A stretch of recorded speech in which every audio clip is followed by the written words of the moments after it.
I'm Olivia, 28 years old, and I've always been a daddy's girl. My father's 60th birthday was supposed to be special. I'd spent 2 years saving for a family trip to Italy, his ancestral home. But when I arrived at my parents' house that Tuesday, my mother's words cut deeper than any knife. "We all agreed, you're not welcome at your dad's birthday party," she said with a satisfied smirk on her face.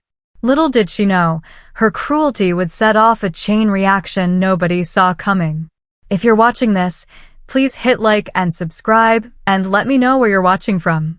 Trust me, what happens next will make you question everything you thought you knew about family loyalty.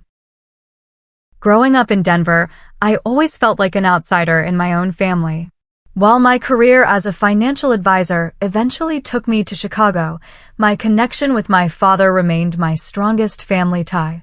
Robert Walsh was the kind of dad who never missed a softball game, who taught me to change a tire before I could drive, and who slipped encouraging notes into my lunchbox throughout middle school.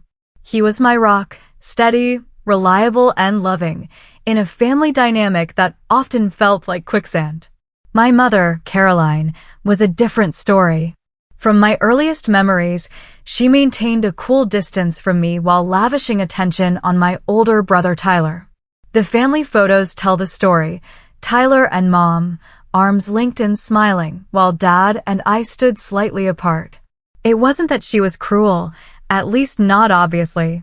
It was more subtle: the forgotten birthdays, the dismissed achievements, the constant comparison to my more successful brother. "Why can't you be more like Tyler?" became the soundtrack of my childhood. Tyler, for years older and seemingly perfect in every way, excelled at sports, brought home straight A's, and somehow always managed to meet our mother's impossible standards. I tried, God knows I tried, but my best was never quite enough for Caroline Walsh. When I graduated from Northwestern with my finance degree and landed my first job at Meridian Financial Group, Mom's response was predictable. "That's nice, honey. Did you hear Tyler just made partner at his law firm?" Always the comparison, always coming up short. Last year, everything shifted when Dad suffered a minor heart attack. I immediately took leave from work and flew home, spending 3 weeks helping with his recovery. Mom resented my presence, making pointed comments about how I was disrupting their routine, but Dad's grateful smiles were worth every barb. During those weeks, watching Dad's mortality suddenly become real, I made a promise to myself. I would make his 60th birthday truly special. Working as a senior financial advisor had its perks, mainly a salary that allowed me to save aggressively. For 2 years, I squirreled away funds specifically for Dad's birthday surprise. By April of this year, I had amassed exactly $56,300 for what I envisioned as the perfect family trip to Italy. Dad had always talked about visiting his grandfather's village in Tuscany, tracing the Walsh family roots back to their original name, Valsecchi. This would be his chance. When I first proposed the idea during a family dinner 6 months ago, the responses seemed positive. Dad's eyes lit up like a child's on Christmas morning. "Tuscany? Really? You'd do that for me?" His excitement was all the confirmation I needed. Tyler nodded appreciatively, his wife Rebecca chiming in about Italian vineyards she'd always wanted to visit. Even Mom seemed cautiously supportive, asking practical questions about timing and accommodations. I left that dinner feeling hopeful, already mentally planning the perfect 10-day Italian adventure. Looking back, I should have noticed the warning signs. The way Mom's smile didn't quite reach her eyes when discussing the trip. The subtle change in Tyler's tone when he asked how I could afford such an extravagant gift. The increasing frequency of Mom accidentally scheduling other events whenever I tried to discuss trip details. "Oh, I forgot you were coming over to talk about Italy today," she'd say, ushering in her Bridge Club members as I arrived with travel brochures. "We can chat another time." Another time never seemed to materialize, but I remained optimistic. This was for Dad, after all. Surely everyone would come around once they saw how much it meant to him. How naive I was. By February, with Dad's June birthday approaching, I took 2 weeks off work to finalize the trip details. My apartment transformed into trip planning central, with maps of Tuscany taped to walls and Italian phrase books stacked on every surface. I'd spent countless nights researching the perfect location, finally settling on a villa in Montepulciano with enough bedrooms for the whole family and breathtaking views of the surrounding vineyards. The property's elderly owners, the Bianchi family, were delighted to hear about our family's Italian roots and promised a personal wine tasting from their small production vineyard. "Your father will love it here," Signora Bianchi assured me during our video call. "We welcome him home to his ancestral land." Those words brought tears to my eyes. This was exactly what I wanted for Dad, a connection to his heritage, a chance to walk the same streets his grandfather had walked a century ago. I even managed to track down distant relatives still living in the area. Cousins several times removed, the Ricci family, who shared our ancestral name and still maintained the family's original olive grove. They sent photographs of ancient family records mentioning my great-great-grandfather's name before he emigrated to America. I imagined Dad's face when he met them, when he held those records in his hands, when he tasted olive oil produced from trees his ancestors had planted. Each detail I secured felt like another gift I could give him. I researched cooking classes where we could learn to make traditional pasta, arranged for a private tour of Sienna's medieval center, and even booked a day trip to Florence to see the art Dad had always admired from afar. Every confirmation email felt like another piece of a perfect puzzle falling into place. While my excitement grew, my family's enthusiasm seemed to wane. Mom began suggesting alternative celebrations during our weekly phone calls. "Your father might prefer something simple," she said one evening. "You know how he gets overwhelmed by too much fuss." This from the woman who had thrown herself elaborate birthday parties for decades. Dad was allegedly overwhelmed by a trip to Italy, but Mom wasn't overwhelmed by the 100-guest garden parties she threw herself each May. Tyler became increasingly difficult to reach. My texts about flight options went unanswered for days. When he did respond, his replies were perfunctory at best. "Whatever you think is best," he'd text, without engaging with any specific details. Rebecca, always the peacemaker, occasionally reached out with vague encouragement, but offered little practical input. "I'm sure whatever you plan will be lovely," became her standard response.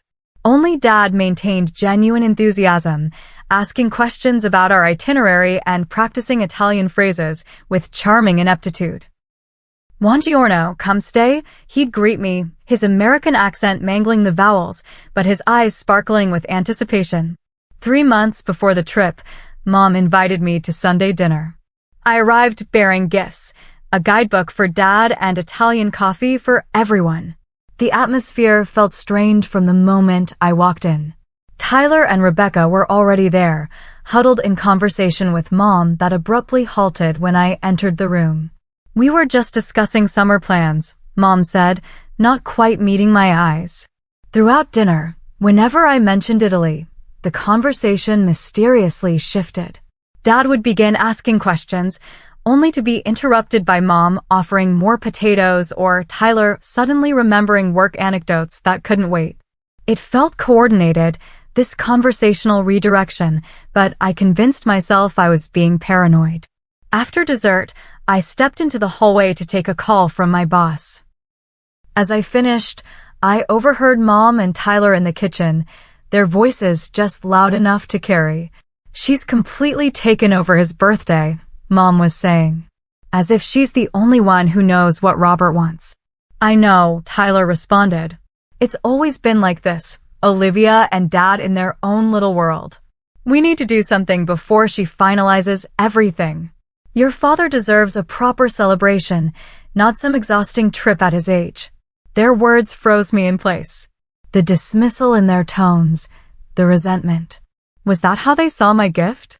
As a selfish attempt to monopolize Dad? I drove home that night with a knot in my stomach, questioning everything.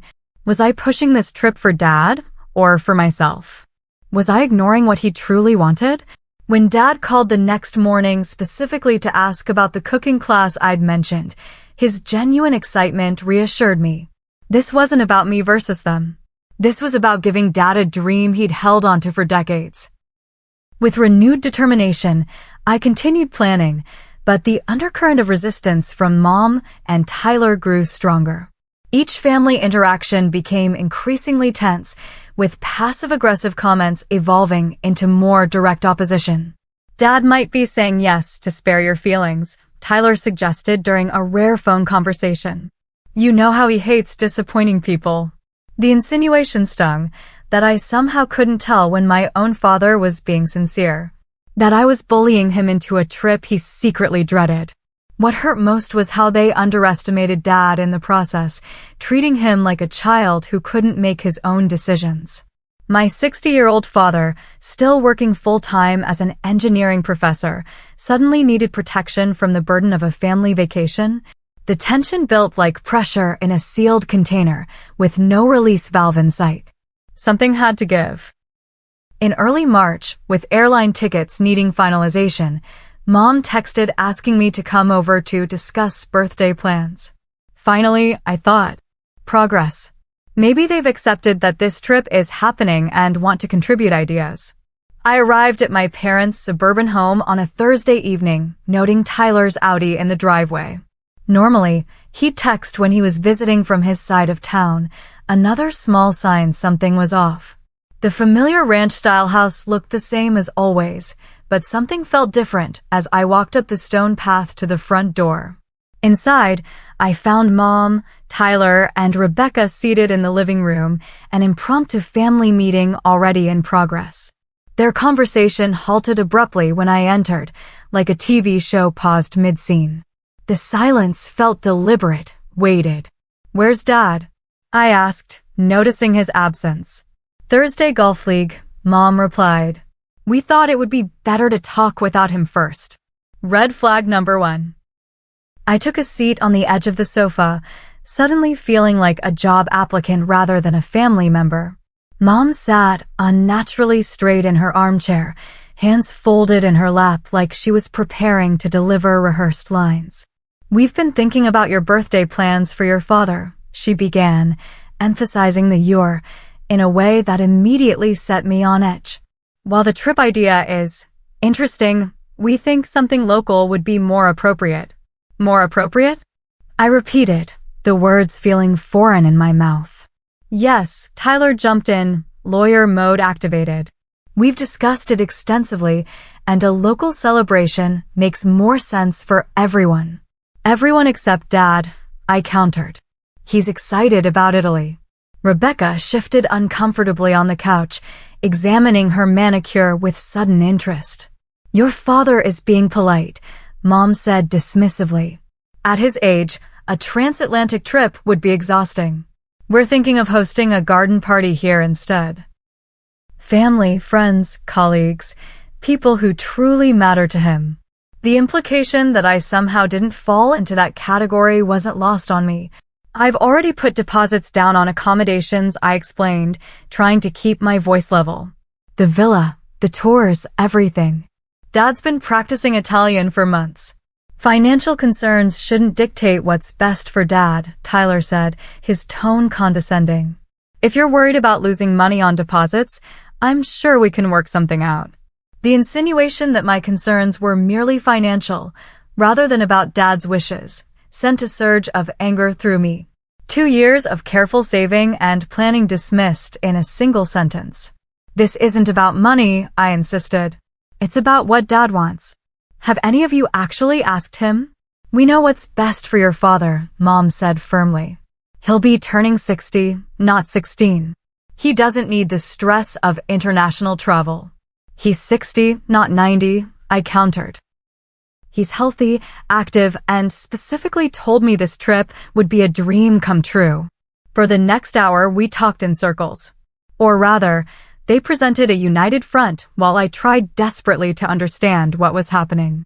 Every argument I made was countered with vague concerns about Dad's preferences, his health, the impracticality of travel. Not once did anyone acknowledge his expressed enthusiasm for the trip. Let's compromise, I finally suggested, exhaustion setting in. What if we do both? A party here before we leave, then the trip for immediate family only. The glance exchange between Mom and Tyler spoke volumes. They had no intention of compromising. We'll think about it, Mom conceded, though her tone suggested otherwise. We should include your father in the next discussion. I left feeling disoriented, like I'd walked into a play midway through and didn't know my lines. In the driveway, Tyler caught up to me. Liv, he said, using my childhood nickname for the first time in years. Try to see this from Mom's perspective. She wants to host Dad's milestone birthday. It's important to her.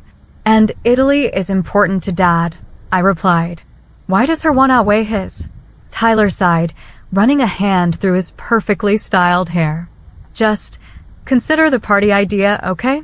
For family harmony. I nodded noncommittally and drove home, trying to make sense of what had just happened. Had I somehow missed years of Dad expressing a secret hatred for travel? Was there a health concern no one was sharing with me? Nothing added up. That night, I called Dad directly, something I rarely did. Our conversations usually happened when I called the house phone and he answered, or during my visits home. One-on-one calls weren't our norm, which made this one significant. Everything okay, sweetheart? He asked, immediately concerned by the unusual call. I'm just checking in about the Italy plans, I said carefully. Are you still excited about the trip? His voice immediately brightened. Are you kidding? I've been boring my colleagues with Tuscany facts for months. Professor Williams in engineering is threatening to move offices if I show him one more picture of Italian vineyards. The genuine enthusiasm in his voice confirmed what I already knew. This wasn't a case of Dad being polite. This was something he truly wanted. Some people seem to think it might be too much for you, I ventured. Too much. He laughed. Olivia, I climb the campus stairs 20 times a day. My doctor says I'm in better shape than most 40-year-olds. Who thinks Italy would be too much? I hesitated, reluctant to create family drama. Just concerns I've heard. Well, tell whoever's concerned that this old man can handle a little pasta and wine in the Italian countryside. We chatted a bit longer before hanging up, his excitement reinforcing my determination. The trip was happening, regardless of mysterious family resistance. The next morning, I received a text from Mom. We've all discussed it further. The local party plan is moving forward. We can talk about your trip idea later. Your trip idea. As if Italy had been reduced to my personal fantasy rather than Dad's long-held dream. I tried calling multiple times over the next few days, but my calls went straight to voicemail. Texts received brief, non-committal responses. The silent treatment, Mom's favorite tactic when she wasn't getting her way. A week of silence followed, during which I wavered between anger and self-doubt. Was I being stubborn? Missing something crucial? I reached out to Dad again, but his responses were suddenly vague and distracted. Something had changed. With the final payment deadline for the villa approaching, I needed clarity. What I got instead was the beginning of the end. After a week of unanswered calls and vague text messages, I decided to stop by my parents' house unannounced.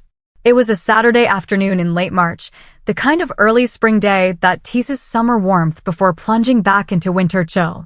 I brought Italian pastries from a local bakery, a peace offering and a subtle reminder of the trip's purpose. As I turned onto my parents' street, I immediately noticed something unusual. Cars lined both sides of the normally quiet road. My stomach tightened as I recognized my Aunt Susan's Volvo, Uncle Patrick's pickup truck, and at least a dozen other vehicles belonging to extended family and family friends. I parked a block away and walked slowly toward the house, pastry box clutched in increasingly sweaty hands. Through the large front windows, I could see movement, people milling about the living room, gathered in conversation clusters. No one had mentioned a family gathering to me. For a moment, I considered leaving. Whatever was happening inside, I clearly hadn't been invited. But the thought of running away made something harden inside me. This was my family too. I deserved answers. I knocked on the front door rather than using my key, suddenly feeling like a visitor rather than a daughter. My cousin Ashley opened it, her smile faltering when she saw me. Olivia, I didn't know you were coming. Apparently not, I said, keeping my voice neutral as I stepped past her into the entryway. The living and dining rooms had been transformed into Party Central. A large banner reading Robert's 60th birthday bash, June 15th, stretched across one wall. My Aunt Susan stood on a stepladder hanging decorations while my uncle discussed catering options with a woman I didn't recognize. Mom's friend Debbie was addressing envelopes at the dining table. Invitations, I realized with a sinking feeling. My mother emerged from the kitchen carrying a tray of coffee cups, freezing mid-step when she saw me. The expression that crossed her face wasn't guilt or even surprise. It was annoyance. Olivia, she said flatly. We weren't expecting you. Clearly, I replied, trying to keep my voice steady despite the hurt blooming in my chest. What's all this? Party planning committee, she said, as if it were obvious. For your father's birthday. I looked around at the committee, which apparently included every family member except me. Even distant cousin Martin from Albuquerque had somehow made the cut. You're planning Dad's party without me? Several relatives glanced awkwardly in my direction before becoming intensely interested in their coffee cups or phones. Mom set down her tray and gestured toward the kitchen. Let's talk privately. I followed her, aware of the whispers that erupted behind us. The kitchen was a disaster zone of cake samples and catering menus, evidence of extensive planning that had clearly been underway for some time. Why wasn't I included in this? I asked, keeping my voice low despite the anger building inside me. Mom busied herself rearranging dessert samples on a plate. We didn't think you'd be interested, given your alternative plans. My alternative plans? You mean the trip Dad has been excited about for months? The trip I've been saving for over 2 years to make happen. Your father has accepted that a local celebration makes more sense, she said dismissively. He understands that at his age, international travel is impractical. Did he tell you that, or did you tell him that? I challenged. Her eyes narrowed. You always think you know what's best for everyone, don't you, Olivia? Always trying to be the hero, the perfect daughter. The sudden venom in her voice startled me. This wasn't just about a birthday party or a trip. This was something deeper, something that had been festering for years. This isn't about me, I insisted. It's about Dad's birthday and what would make him happy. What would make him happy is having all his loved ones together, not being dragged across the world on some expensive trip we never asked for. The trip was always optional for everyone else, I said, frustration mounting. If you didn't want to go, you could have just said so. But Dad wants to go, and it's his birthday we're celebrating. Mom slammed a hand on the counter, causing cake samples to jump. Why can't you accept that the decision has been made? We're having a party here. That's what's happening. And what about Italy? There is no Italy, Olivia. It's not happening. Her voice had risen enough that conversations in the next room halted. In the awkward silence that followed, I could feel dozens of eyes focused on the kitchen doorway. You know what? I said quietly. Let me talk to Dad. Where is he? A flicker of something. Guilt? Worry? Crossed her face. He's not here. Where is he? Out running errands, she said, too quickly. He'll be back later. I pulled out my phone and called him. The familiar ringtone echoed from somewhere in the house.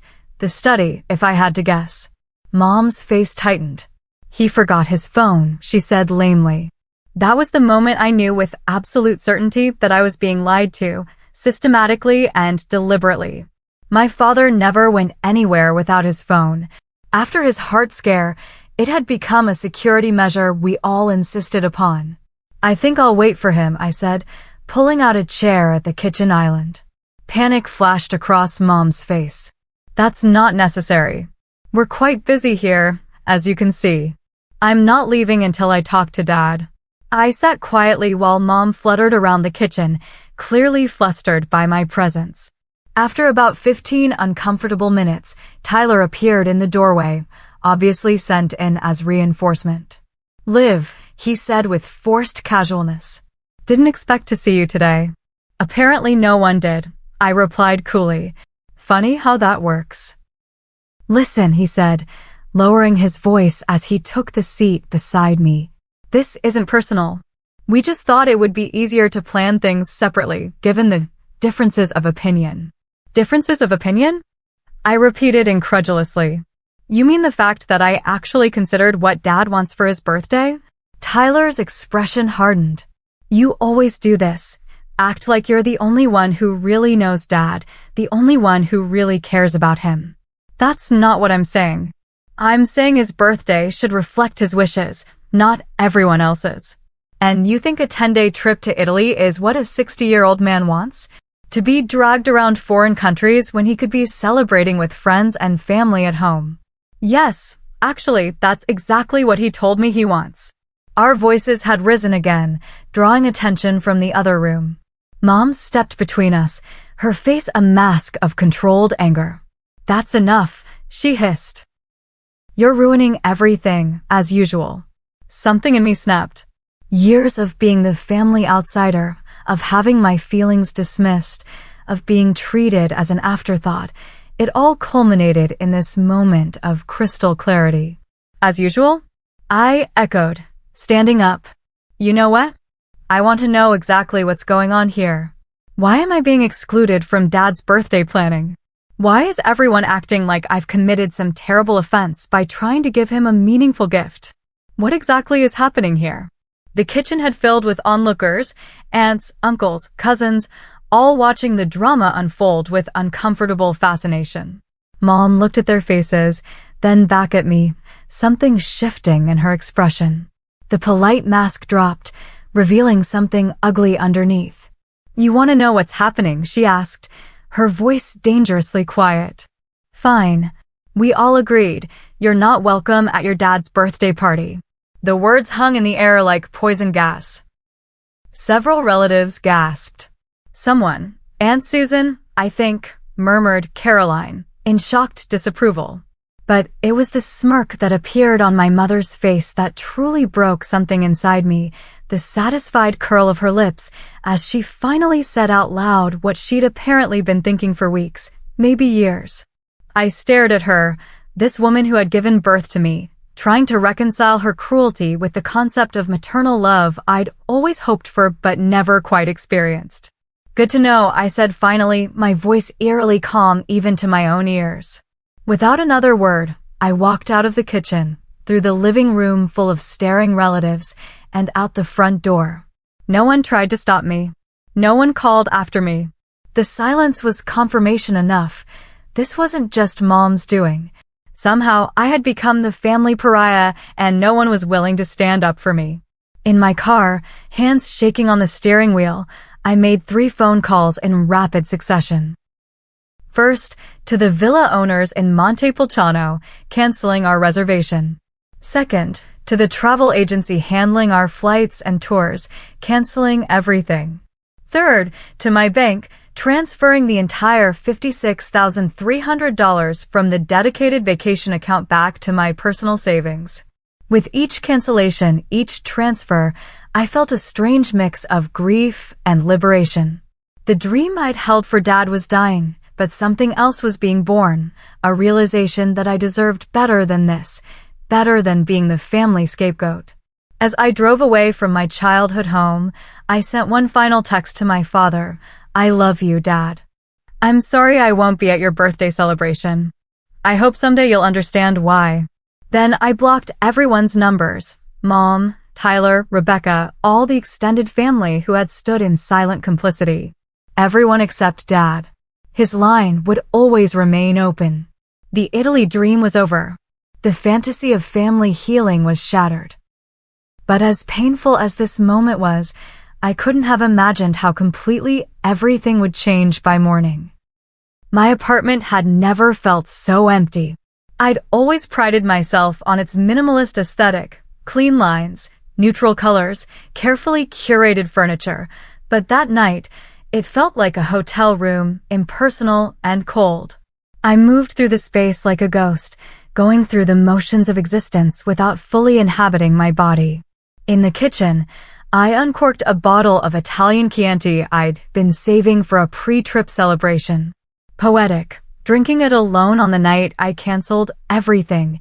The rich red liquid swirled in my glass like blood, like all the family ties severed in a single afternoon.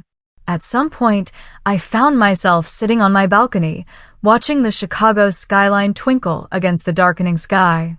12 floors up, the city noise was muted, creating the illusion of solitude in a metropolis of millions. My phone remained face down on the coffee table inside. I couldn't bear to see the notifications that might be piling up. Or worse, the absence of them. The doorbell rang at 9:30, startling me from my trance.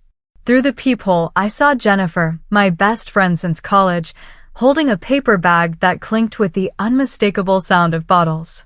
"I brought reinforcements," she said when I opened the door, pulling out wine, chocolate, and ice cream. "Your text sounded apocalyptic. What happened?" For the next 2 hours, I poured everything out. The months of planning, the growing resistance, the ambush party planning, and finally, my mother's devastating declaration. Jennifer listened without interruption, her expression shifting from concern to outrage.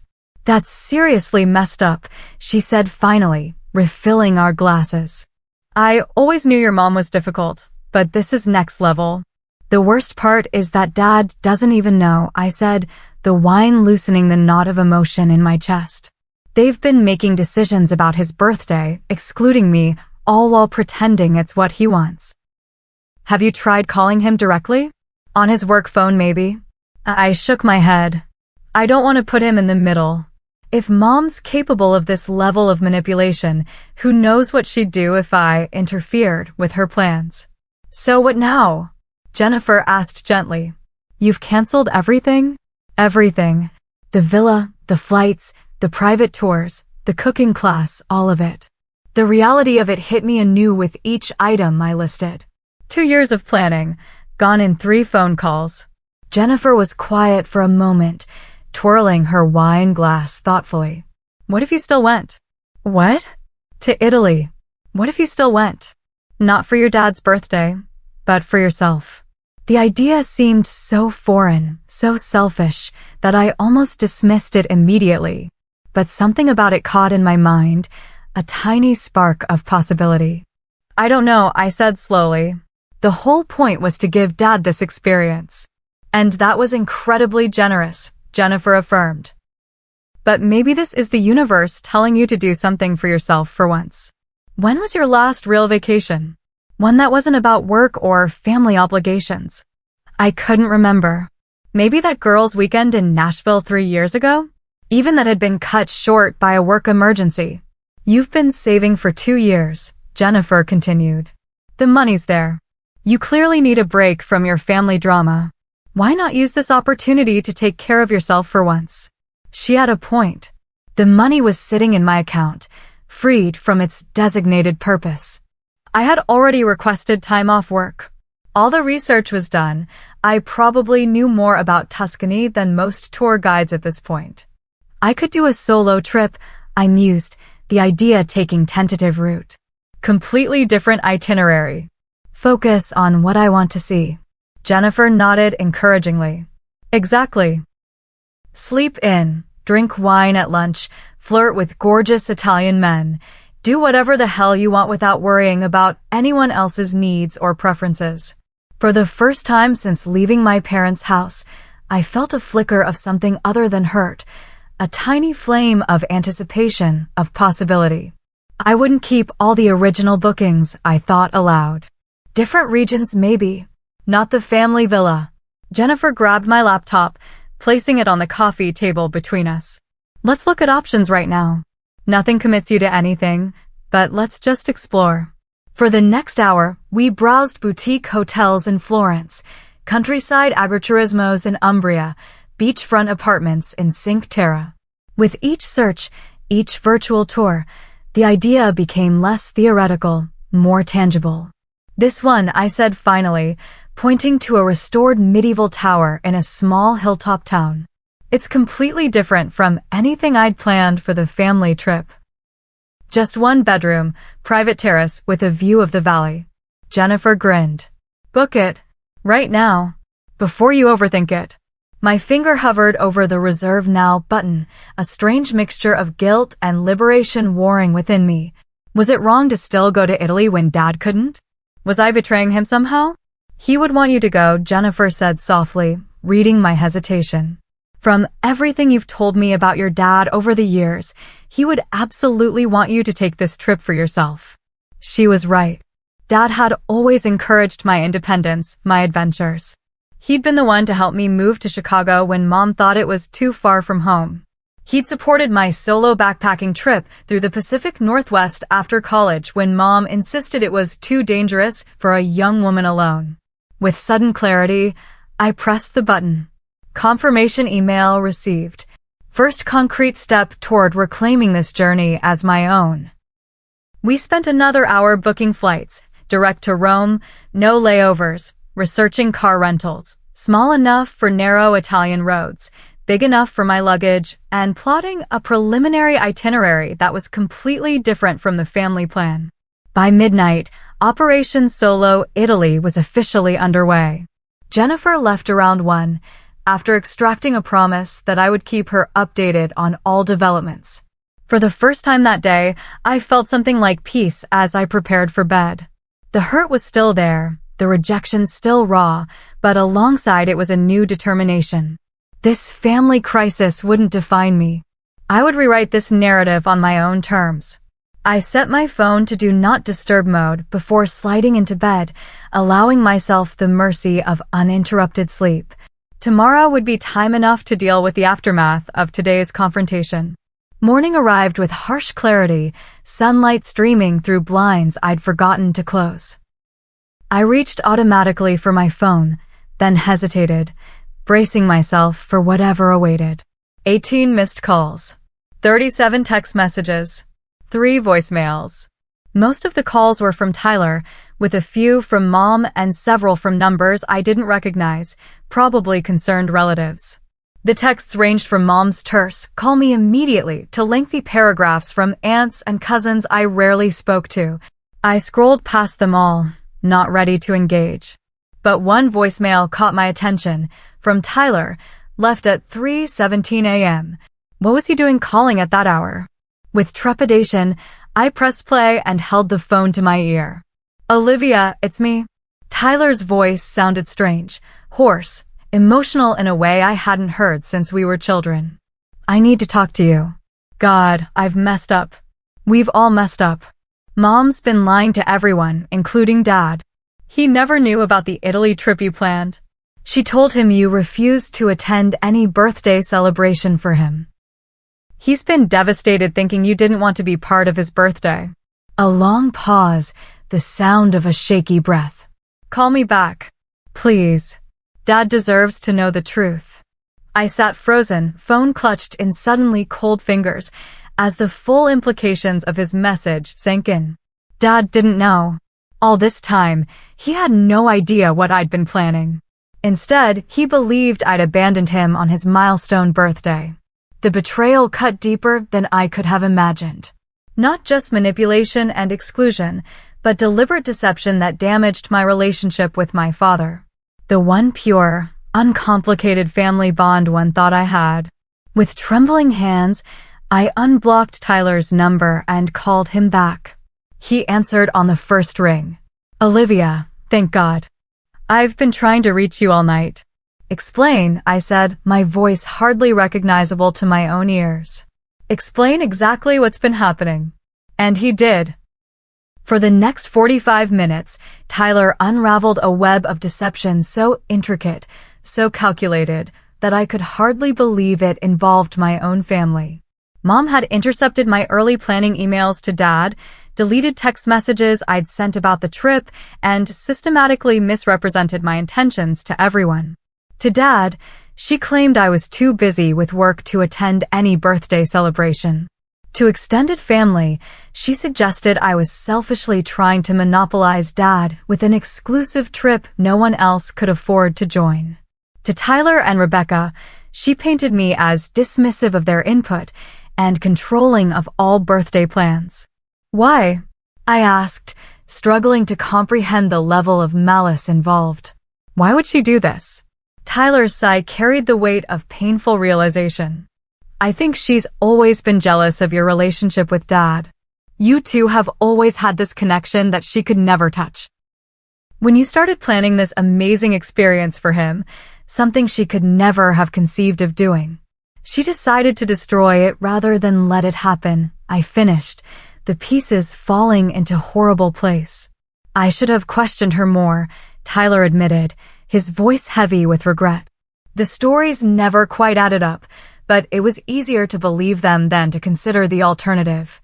I'm so sorry, Liv. I failed you as a brother. The apology, unexpected and sincere, cracked something in my carefully maintained composure. Tears I'd been holding back all night suddenly flowed freely. How did you find out the truth? I managed to ask. Dad found one of your original Italy brochures hidden in Mom's desk drawer last night. He asked her about it, and Tyler paused. She couldn't keep the story straight. The more he questioned, the more she contradicted herself.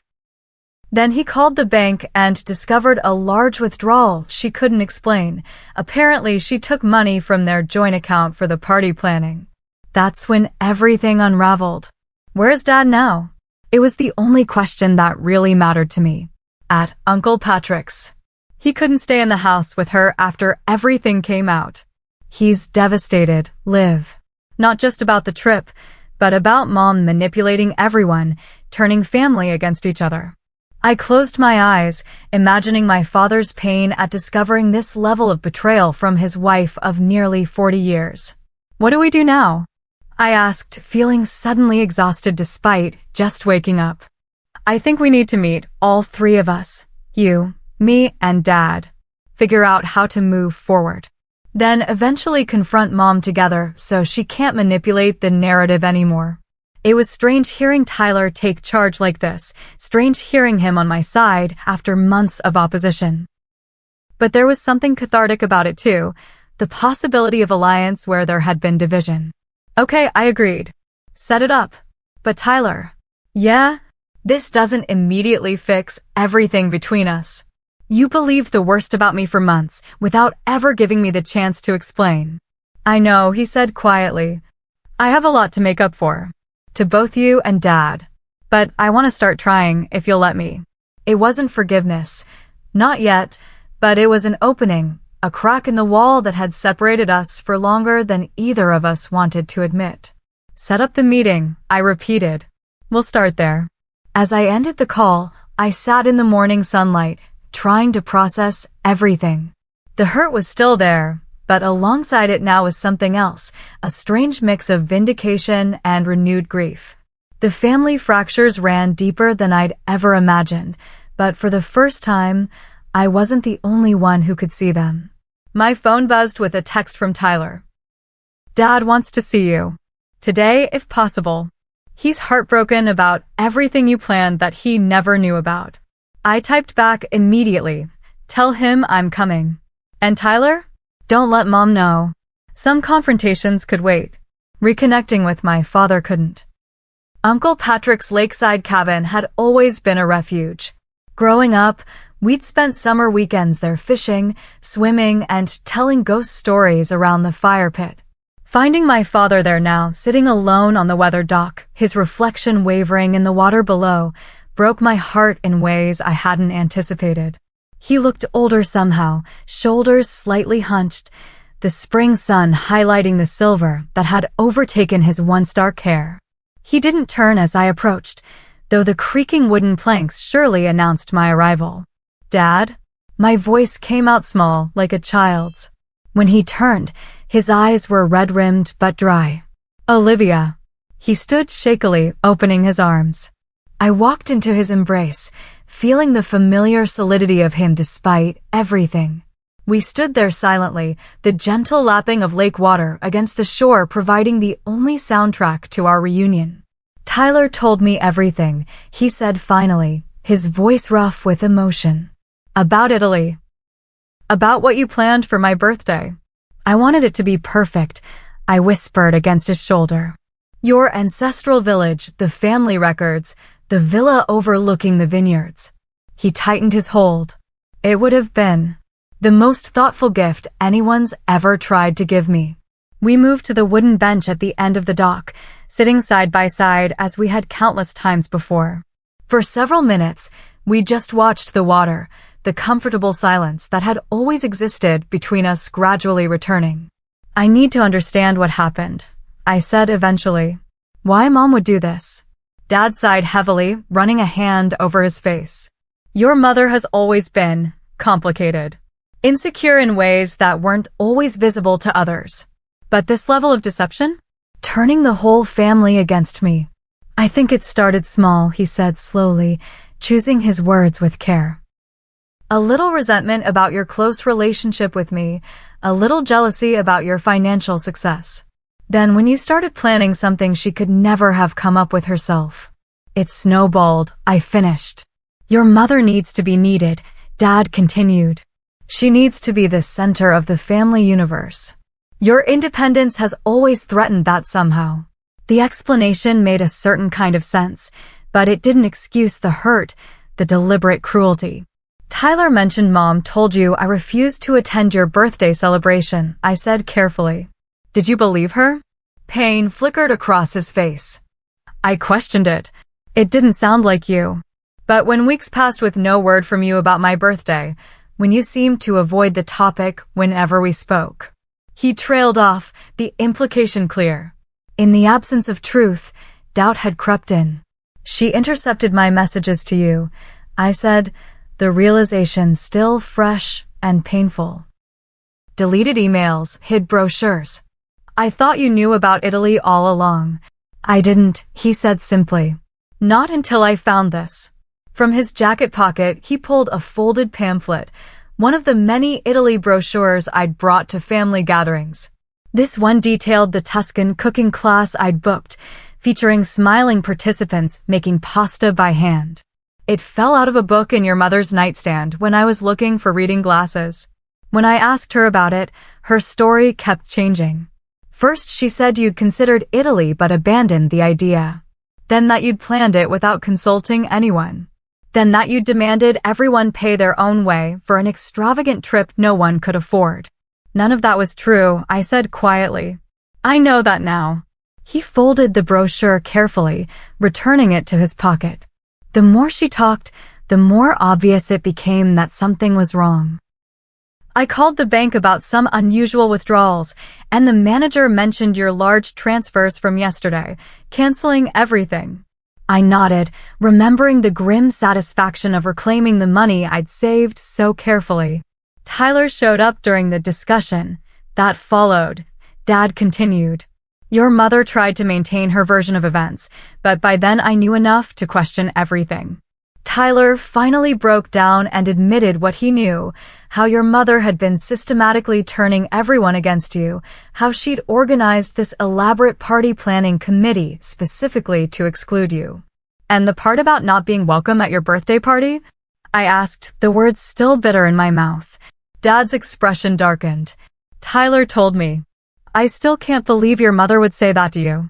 To anyone, but especially to her own daughter. The validation of my hurt, the acknowledgement of the cruelty I'd experienced, loosened something tight in my chest. For months, I'd questioned my own perceptions, wondered if I was overreacting. Hearing my father confirm the wrongness of it all was unexpectedly healing. I left her at the house last night, Dad said after a moment. Told her I needed space to think. Patrick's always kept a key under the flower pot for me, fishing trips and all that. Came out here to clear my head, figure out what happens next. What has happened next? I asked. I honestly don't know, sweetheart. For the first time, I heard the full weight of his pain. 40 years of marriage, and I feel like I never really knew her. The level of manipulation, the deliberate cruelty toward you, it's shaken everything I thought I understood about our life together. The implication hung in the air between us, that this revelation might be the end of my parents' marriage. As hurt as I was, the thought brought no satisfaction, only a deep sadness for my father's pain. "I'm so sorry," I said, not sure what exactly I was apologizing for: the situation, the revelations, the difficult road ahead. Dad squeezed my hand. "None of this is your fault, Olivia. Never think that." A car door slammed in the distance, and soon Tyler appeared at the top of the path leading to the dock. He approached hesitantly, looking between us with uncertainty. "Is this a private conversation, or can anyone join?" Dad patted the space beside him. "We were just getting to the part where we figure out what to do about your mother." Tyler sat, completing our unlikely trio. "I've been thinking about that. I think we need to confront her together, present a united front so she can't continue manipulating the narrative." "Agreed," I said. "But what's the goal of the confrontation? Reconciliation? Consequences? Understanding?" "All of the above," Dad said firmly. "I need to understand how deep this goes, how long she's been turning my children against each other. You both deserve accountability for how she's treated you. And yes, eventually, there needs to be a path towards some kind of healing, though what that looks like, I don't know yet. We should talk to Rebecca, too," Tyler added. "She suspected something was off for weeks, but couldn't quite put her finger on it. Mom's been feeding her a different version of events than the one she told me." "Divide and conquer," I murmured. "Classic manipulation tactic." We spent the next hour comparing notes, filling in gaps in each other's understanding of the past few months. The picture that emerged was disturbing: a systematic campaign by my mother to isolate me from family events while positioning herself as the victim of my supposed selfishness. "I can't believe I fell for it," Tyler said, shaking his head. Looking back, the inconsistencies were so obvious. "She's had decades of practice," Dad said quietly. "Don't be too hard on yourself." As our conversation wound down, practical matters arose. The birthday was still 2 months away. The party planning was well underway. And most importantly, my father's long-held dream of visiting his ancestral village remained unfulfilled. "What about Italy?"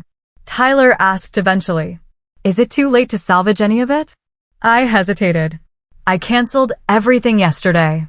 The villa, the flights, the private tours, all gone." "But you could rebook something similar, couldn't you?" Dad asked, a hint of his old enthusiasm returning. "Maybe not the exact same accommodations, but the same experience?" "I suppose I could," I said slowly. "But it would be different now." "Smaller scale, maybe just you and Dad?" Tyler suggested. "That might be for the best, honestly. A father-daughter trip, focused on what matters most, connecting with the family history." The suggestion surprised me, both its content and its source. The Tyler of 2 days ago would never have proposed excluding himself from such a significant family event. "You wouldn't mind?" I asked carefully. He shook his head. This was always about Dad experiencing his heritage. The family dynamics got in the way of that. "Maybe simplifying is the answer. You two go, connect with the Italian relatives, see the ancestral village. The rest of us can have a small celebration when you return." Dad looked at me, hope cautiously rekindling in his eyes. "What do you think, Olivia? Could we salvage the dream?" Looking at him, this good man who had always supported me, always believed in me, I knew there was only one possible answer. "I'll start making calls tomorrow," I promised.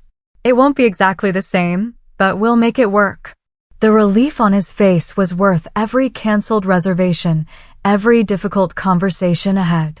"What about Mom?" Tyler asked, bringing us back to the immediate issue. Dad straightened his shoulders, decision made. "We talk to her tomorrow. All of us together. No more secrets, no more manipulation. Whatever happens after that, we'll face it as a family. A real family, not the illusion she's been orchestrating." As we walked back to our cars, something shifted between the three of us. Some new understanding, some tentative alliance born from shared pain and truth. The road ahead wouldn't be easy. Confronting my mother, rebuilding trust between us, navigating whatever changes might come to our family structure, all of it loomed large and daunting. But for the first time in months, I didn't feel alone in facing it. And that made all the difference. The confrontation with my mother was every bit as difficult as we had anticipated. Seated in the living room where I'd been told I wasn't welcome just days before, we formed a triangle of truth around her. Dad, Tyler, and me, united in our demand for honesty. At first, she tried denial, then deflection, then tears. When those tactics failed against our united front, anger flared, decades of resentment bubbling to the surface. The things she said that day, about my relationship with Dad, about her feelings of exclusion throughout our family history, about her perception of being undervalued and overlooked, were painful to hear, but necessary to understand. "You've always been his favorite," she spat at me, abandoning all pretense. "From the day you were born, I was secondary in his life. Do you have any idea what that feels like? To watch your husband bond with your daughter in ways he never connected with you." The raw hurt in her voice was genuine, even if her actions remained inexcusable. Dad listened in stunned silence, hearing for the first time the depth of insecurity that had shaped our family dynamics for decades. "Why didn't you ever talk to me about this?" he asked finally. 39 years of marriage, Caroline, and you never once expressed feeling this way. "Would it have changed anything?" she countered. "Would you have loved her less? Been less proud of her accomplishments? Spent less time teaching her everything you know?" "That's not how love works," Dad said gently. "It's not a finite resource to be divided up. Loving Olivia never diminished what I felt for you." My mother's composure crumbled then, decades of misplaced resentment giving way to the first genuine vulnerability I'd ever witnessed from her. Tyler moved to sit beside her, an act of compassion that surprised me given everything that had happened. "Mom," he said quietly, "you need help. Professional help. What you did, lying to all of us, turning us against each other, that goes beyond normal family conflict. That was calculated and cruel." She didn't deny it. Progress of a sort. By the end of that long, exhausting day, 3 things had been established. First, my mother would begin therapy to address the deep-seated insecurities and resentments that had driven her behavior. Second, Dad would temporarily move into the condo he kept near campus for late work nights, creating space for both of them to process what had happened. And third, the Italy trip would proceed as planned, a father-daughter journey to connect with our heritage. The weeks that followed were a strange mix of planning and healing. As I researched new accommodations and rebuilt our itinerary, my relationship with Tyler underwent its own renovation.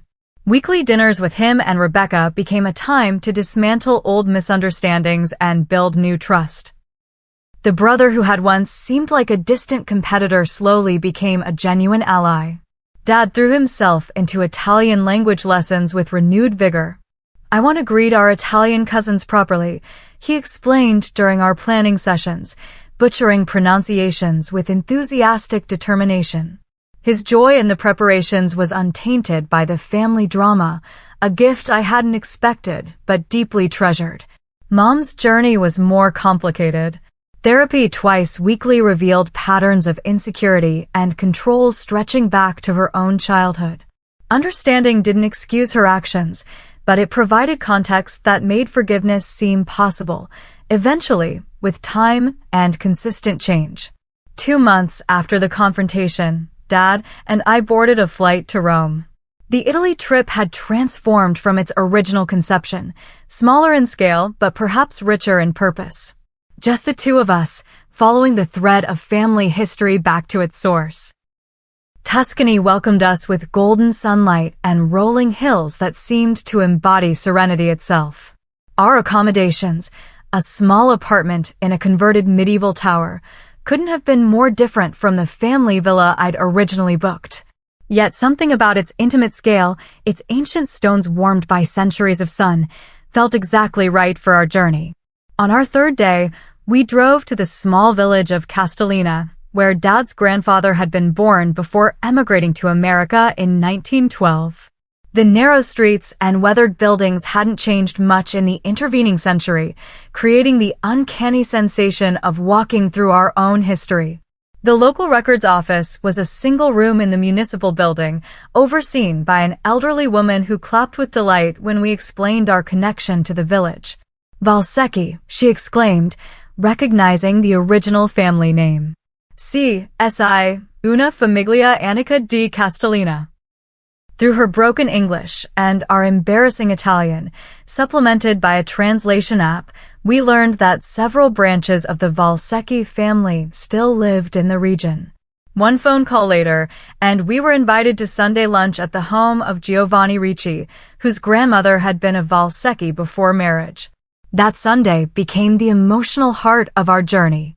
Seated at a long table under a pergola draped with grapevines, surrounded by Italian cousins 3 and 4 times removed, Dad wept openly when Giovanni produced family records dating back to the 1800s. Your grandfather, Antonio, Giovanni explained through his college-aged daughter who spoke excellent English, was remembered as the adventurer who sought fortune in America. His brother Matteo stayed here and maintained the family olive grove. You are descended from 2 brothers with different dreams, but the same blood. We spent hours poring over yellowed documents and faded photographs, piecing together connections across time and ocean. Dad's face throughout was a study in wonder, every new discovery lighting him up from within. Thank you, he whispered to me that night as we walked back to our apartment under a canopy of stars. For finding this, for making it happen despite everything. This has been the greatest gift of my life. The rest of our trip unfolded like a dream, cooking classes where we learned family recipes older than America itself, tours of ancient cities where our ancestors had walked, quiet evenings sipping local wine on our terrace while discussing everything from philosophy to family memories.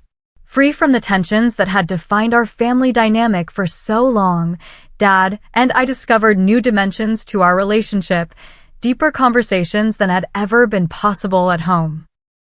We returned to America changed, connected not just to our ancestral past, but to a new understanding of what family could mean when built on honesty and mutual respect. The homecoming was both easier and harder than anticipated. Mom met us at the airport, her usual polished exterior softened by 2 months of therapy and reflection.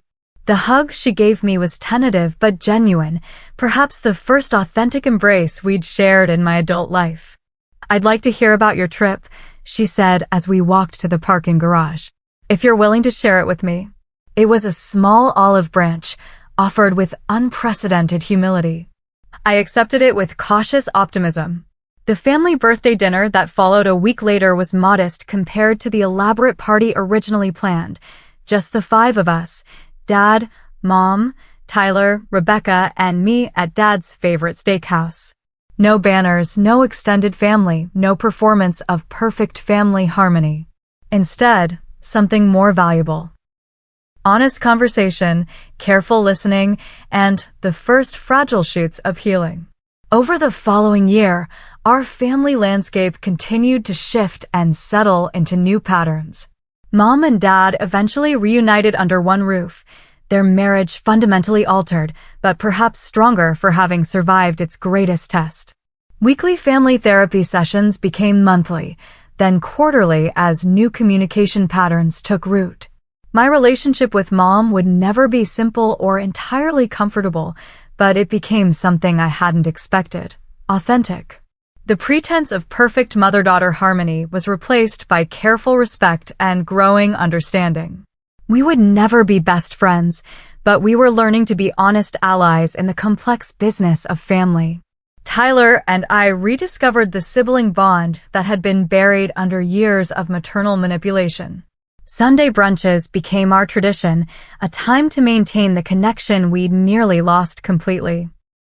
As for Dad and me, our shared Italian adventure became a touchstone, a perfect memory we could return to whenever family waters grew turbulent.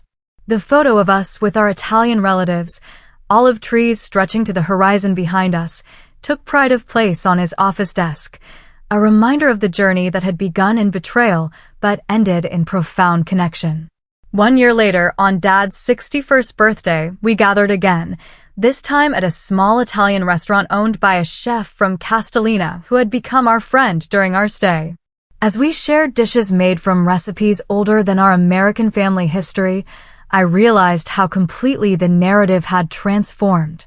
The mother who had once told me I wasn't welcome at my father's celebration now sat across from me, sharing stories of her own therapy journey with unexpected vulnerability.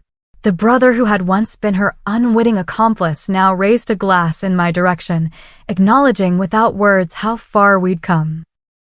And Dad, watching it all with quiet satisfaction, seemed younger somehow, unburdened by the weight of family secrets and unspoken resentments. A toast, he said, lifting his glass of Chianti. To truth, to healing, and to the understanding that family isn't something we're given. It's something we create together, every day, through choices and forgiveness and love. We clinked glasses, the simple sound sealing a complex promise. Looking around that table, I understood something essential about the nature of family wounds and healing. The scars would always be there, visible in certain lights, tender to certain touches. But scars also represented survival, resilience, the body's remarkable capacity to repair itself after injury. Our family had been broken open, its darkest dynamics exposed to painful light. Yet from that breaking had come the possibility of authentic connection, messy, imperfect, but real in a way that our previous carefully maintained facade had never been. As I drove home that night, windows down to catch the summer breeze, I felt a sense of peace that had eluded me for most of my adult life. The journey hadn't been what I expected. They rarely are. But it had led exactly where I needed to go. Have you ever experienced a painful family revelation that ultimately led to healing? Or found yourself excluded from something important only to discover it opened a better path? Share your story in the comments below. And if this resonated with you, please like, subscribe, and share with someone who might need to hear that even the most painful family dynamics can transform with courage and truth. Thank you for listening to my journey. May your own path lead to the healing you deserve.